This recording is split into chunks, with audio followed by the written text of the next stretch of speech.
interaction is something that I'm always really interested in, and I was thinking about the way that I could get people to interact with an artwork and thinking about how, rather than them interacting with a finished piece, perhaps they could interact with a piece by being part of making the work. And the way that I chose this project specifically, where we're crocheting plastic, just ordinary plastic sheeting, is really just out of something that I was doing.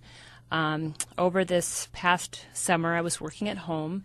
I basically was not able to use a torch because the place where I normally work, they were working on the vents and the AC, so I couldn't use my torch or any of my other equipment that I would normally use. So I had to figure out something I could do at home and something that was cheap, and I had grocery bags and I had my hands, so I started cutting up the grocery bags and crocheting the grocery bags. But within the first hour I used up all the grocery bags I had, and so I had some drop cloths, so I started to cut those up, and pretty soon I was crocheting these drop cloths into these kind of volumetric shapes, and I realized that that was something that really anybody could do because it doesn't require any tools at all, and really it doesn't even have to be plastic. It could be yarn, it could be fabric, it could be vinyl, it could be paper, basically anything that you can cut into a strip or anything that's like a rope or is flexible could be crocheted. So I had this interest in interaction. I had this very simple technique, and I also am wanting to really engage the general community, or when I say that,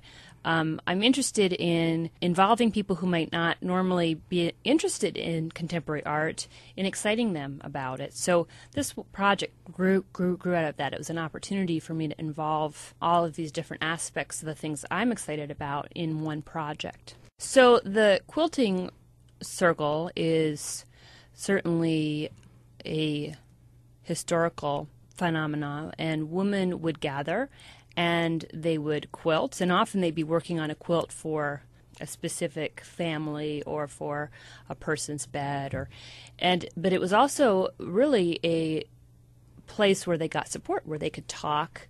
Maybe there was gossip, but often it was just a place where that was their network of people that they knew. And so I found it really interesting that as I sat down to teach others, I met a lot of new people and just starting to have one-on-one conversations and getting to know people throughout the process of working.